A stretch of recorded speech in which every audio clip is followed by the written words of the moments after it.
Loin d'être prétentieuse et craignant d'être prise pour une femme hautaine, Elodie Pou a révélé être touchée par une maladie d'ordre neurologique très handicapante au quotidien.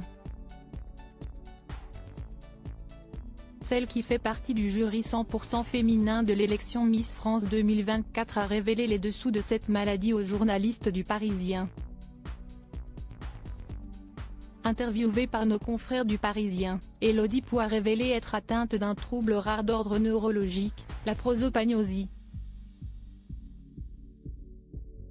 Une maladie qui fait que l'humoriste n'arrive pas à identifier ou à se rappeler des personnes qu'elle rencontre.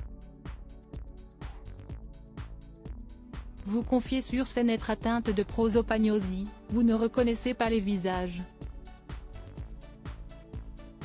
Si est-il handicapant ? Lui ont ainsi demandé les journalistes lors d'une interview parue le 18 novembre dernier.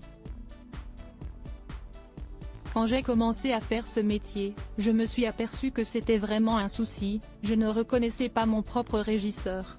J'ai voulu en parler sur scène pour me décharger d'un poids, que les gens sachent que, si je ne les remets pas, ce n'est pas parce que je suis hautaine, a confié celle qui fait partie cette année du jury 100% féminin de Miss France, présidé par Sylvie Tellier. Après un premier spectacle baptisé le syndrome du Playmobil qui a fait plus de 1,2 million de téléspectateurs lors de sa diffusion sur W9, Elodie Pou revient désormais avec son nouveau spectacle le syndrome du papillon. Un spectacle dans lequel la jeune évoque la maternité, ses enfants et l'éducation. Après le syndrome du Playmobil, pourquoi celui du papillon ? A lui demandé le Parisien.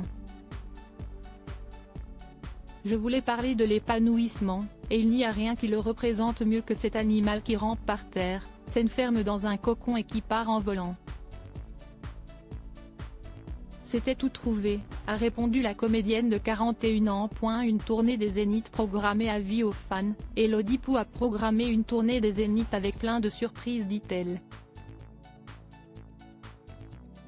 Et une Elodie toute neuve. Comme je vais bien, je commence à perdre mes kilos de grossesse, et ça, ce n'est pas négligeable. Je le sens sur scène, je vole comme quand j'ai commencé, a-t-elle confié, impatiente de retrouver son public. Pour rappel, le spectacle Le syndrome du papillon est organisé aux Folies Bergère, du 19 au 21 avril 2024. Elle sera également au Palais des Sports le 28 et 29 mars 2025.